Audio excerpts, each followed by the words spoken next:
Tempos de perdição na cidade que não sorri. Introdução. Capítulo 1. A festa. Todos os detalhes da festa haviam sido previamente acertados. As faixas coloridas em verde e branco enfeitavam a praça de cima a baixo, entre alguns feliz aniversário e balões de mesmas cores.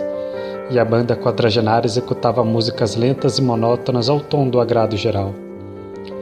Estava tudo em seu devido lugar. Mesmo assim, Padre Lúcio mostrava um incansável afinco na conferência dos pormenores. Ele verificava tudo por onde passava. Se as faixas estavam alinhadas e sem dobras, se lançavam fogos de artifício no intervalo de tempo adequado, se a percussão sombria não excedia em ritmo ou volume o tom aceitável. Enfim, ele queria ter a certeza de que tudo corria maquinalmente nos trilhos. O local encontrava-se lotado de ponta a ponta.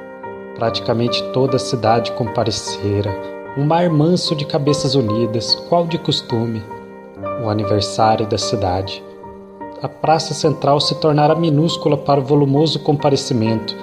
Ainda assim, os seus graves princípios mantinham-se observados e vigiados com ferrenho rigor. O clima era estranho e pesado. A festa mais parecia um ritual macabro e secreto, algo de séculos atrás. Todos aqueles rostos desprovidos de cor, falando sem alteração e sem sequer o esboço de um único sorriso, sem se avermelharem por qualquer motivo, eram como subtraídos de um retrato antigo em preto e branco de um funeral movimentado. Crianças bem vestidas e de cabelos perfeitamente partidos e penteados, se comportando como mini-adultos pelos quatro cantos. Jovens de espírito contido, frios, imunes ao fervor das aventuras.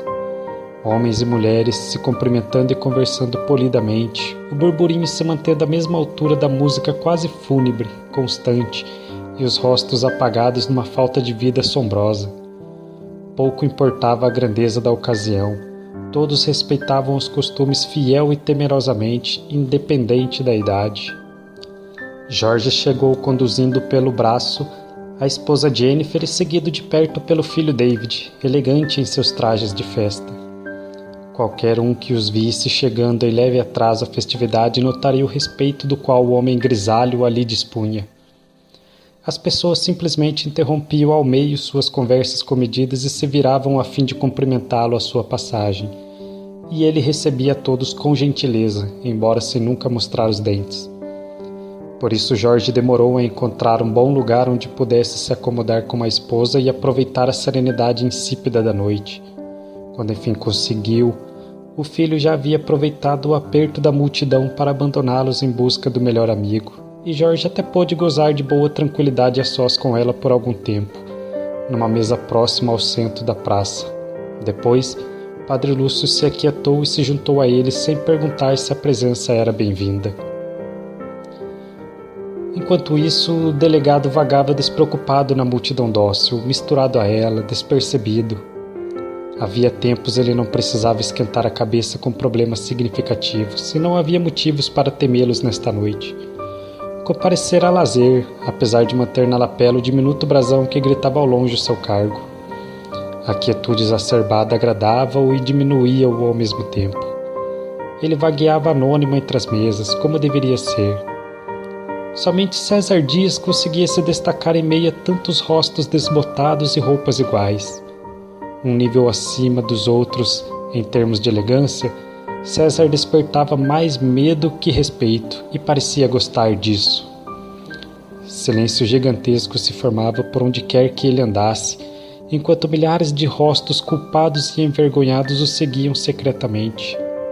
Apesar de não haver um só rosto sorridente em toda a extensão da cidade, o seu conseguia ser mais sério e fechado que qualquer outro. Um muro de castelo. César Dias estava sozinho em sua mesa, ninguém ousando se aproximar. O delegado desviou o caminho quando se percebeu na rota dele. A festa seguia o seu roteiro regular, tal qual nada transcorresse fora dos eixos. Tudo estava escrito, formalmente planejado e controlado. O dia a dia transvestido de festa, mas a carga negativa impedia os jovens ouvintes. Não se tratava dos rostos fechados como máscaras de ferro, da ausência tenebrosa de emoções ou dos gestos mecânicos e previsíveis, sim do que havia guardado por trás de cada um daqueles olhares profundamente incriminados. Estava no ar, estava na pele e consumia-os dentro do estômago, devagar, mordida a mordida. Cumprimentavam-se numa educação alegórica, depois se isolavam na aglomeração, protegidos em conversas frívolas e distantes, temendo se encararem a fundo por alguns míseros segundos. O medo era de cair na falta de assunto e por descuido tocarem naqueles que os constrangia. Transparecer os pensamentos. Nenhuma diferença fazia quanto tempo já havia passado e quanto haveria de passar, porque não somente o peso da tragédia pura e simplesmente os esmagava, mas também as dúvidas por elas suscitadas. As dúvidas incomodavam. Era uma doença perniciosa evoluindo com mortífera rapidez e destruindo dia a dia as defesas do infectado. Evitavam fitar-se. Evitavam expor os sintomas da deletéria doença para não serem tomados por transgressores. Todos sabiam, todos sentiam e todos temiam. As fraquezas estavam expostas, remoíam continuamente as dores da incerteza. No entanto, ninguém falava. O assunto seguia nos semblantes constrangidos e culposos, sem escorregar para os lábios, sem cair à língua. Um assunto tão proibido quanto sorrir, e tão grave quanto sorrir. Nem o incansável esforço de Padre Lúcio em ocultar a tensão no ar mostrava resultado. Ele podia manter as aparências nos devidos trilhos, equilibrando-as nas pontas dos dedos, porém não soprar dos milhares de almas a chama perene acesa e ininterruptamente alimentada de culpa e dúvidas. Tudo devido ao intransigente rigor contra o pequenino e indefeso Wellington Dias. Um paradoxo. Tudo na conta do peso monstruoso de sua morte. Jennifer fitava o céu estrelado num olhar perdido e distante, seu semblante se iluminando a cada explosão dos fogos de artifício, a única coisa viva no cenário, e sua alma suspirava, exaurida. Ela não apreciava a presença de Padre Lúcio à mesa e não entendia o porquê. Sabia apenas que não conseguia mais encará-lo. Jamais comentara isso com alguém. E só dedicou alguma atenção significativa ao ambiente ao redor quando viu uma garota alta e quase de sua mesma idade se aproximar e cumprimentar a Jorge com um brilho incontido nos olhos claros. Manteve-se muda. Logo voltou a se perder na inanição dentro de si mesma.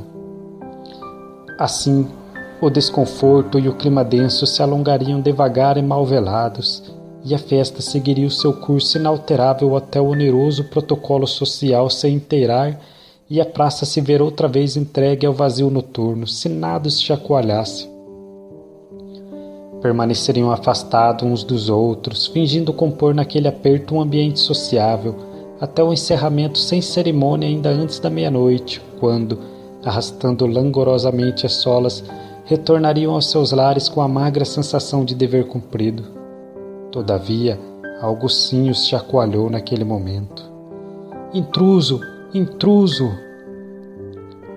O assombro desceu sobre a praça na forma de um silêncio agigantado, como uma asa negra cobrindo-os de repente e estreitando-os, depois subindo enquanto eles recuperavam a voz e caindo outra vez. As faces intimidadas enfim fixaram-se com interesse umas às outras, numa profundidade invasiva, investigando-se uns aos outros, analisando-se, esquadrinhando as linhas de rosto e os gestos de corpo e sofrendo o terror de serem lidos de volta. Não sabiam como agir, não estavam preparados para isso. Padre Lúcio ainda se sentava à mesa de Jorge e Jennifer quando David e o amigo chegaram repetindo mau agouro. Intruso, pai, intruso, gaguejou David, diminuída a uma criancinha impressionada, embora já fosse mais alto que o pai.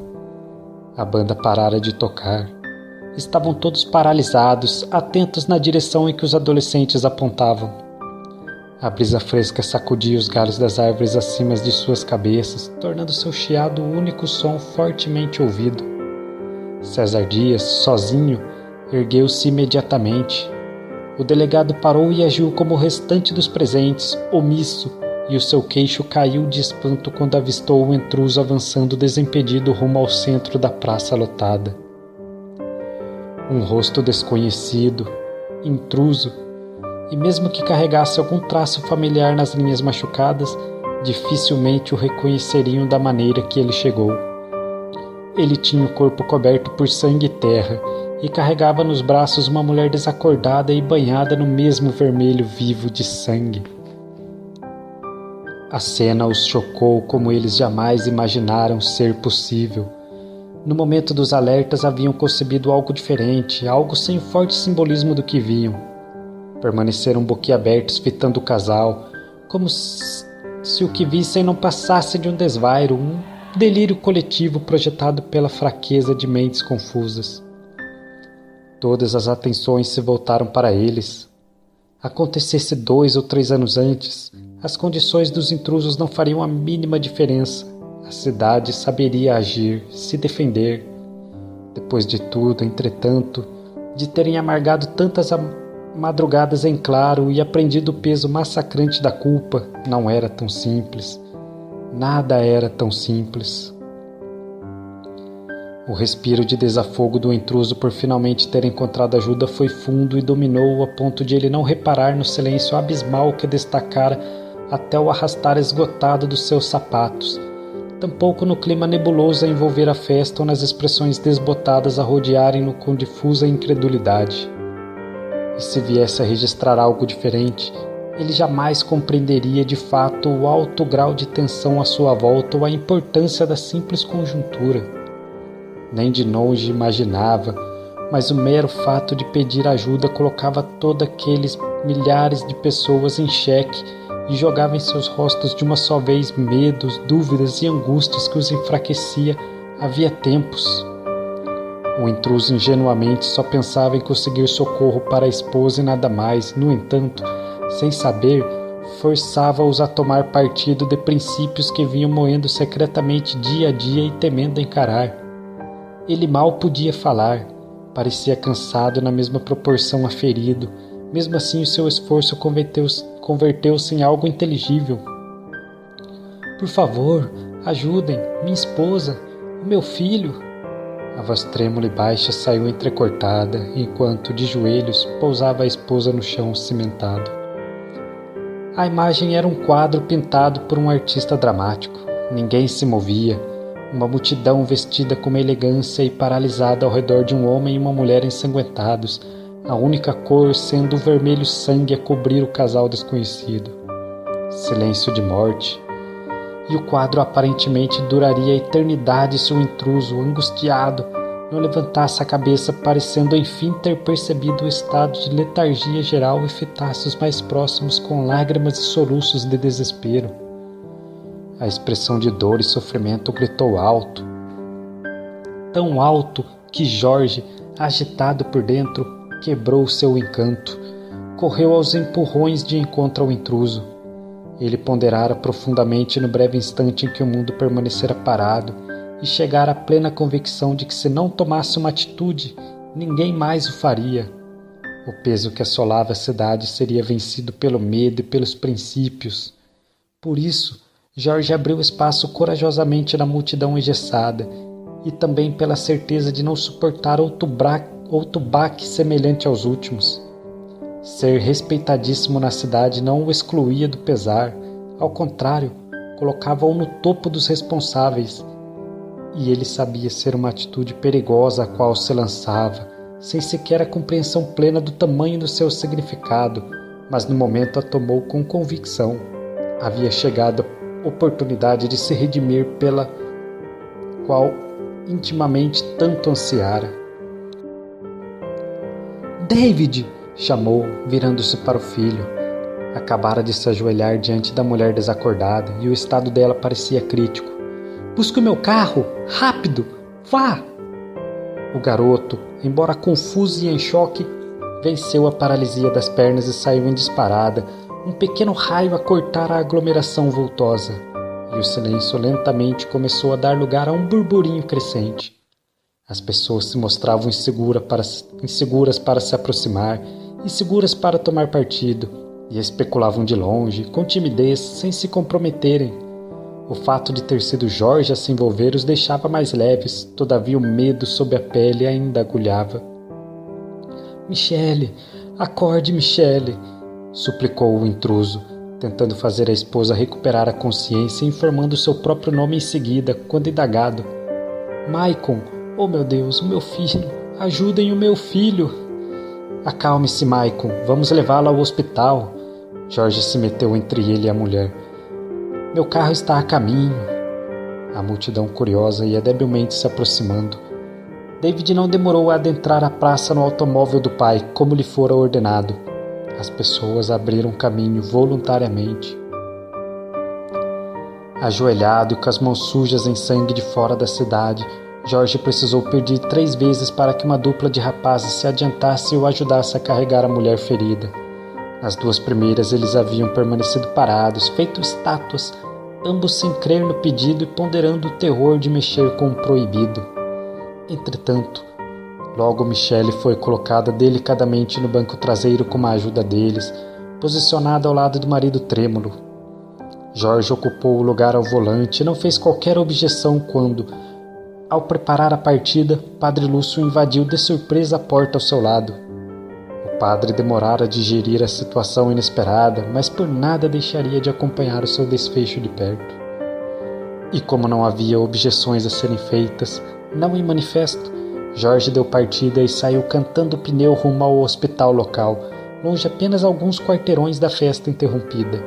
Na praça, a multidão permaneceu como numa moldura, em choque, o interior faiscando e explodindo, e as faces resguardadas como máscaras de ferros. Algo grande havia acontecido.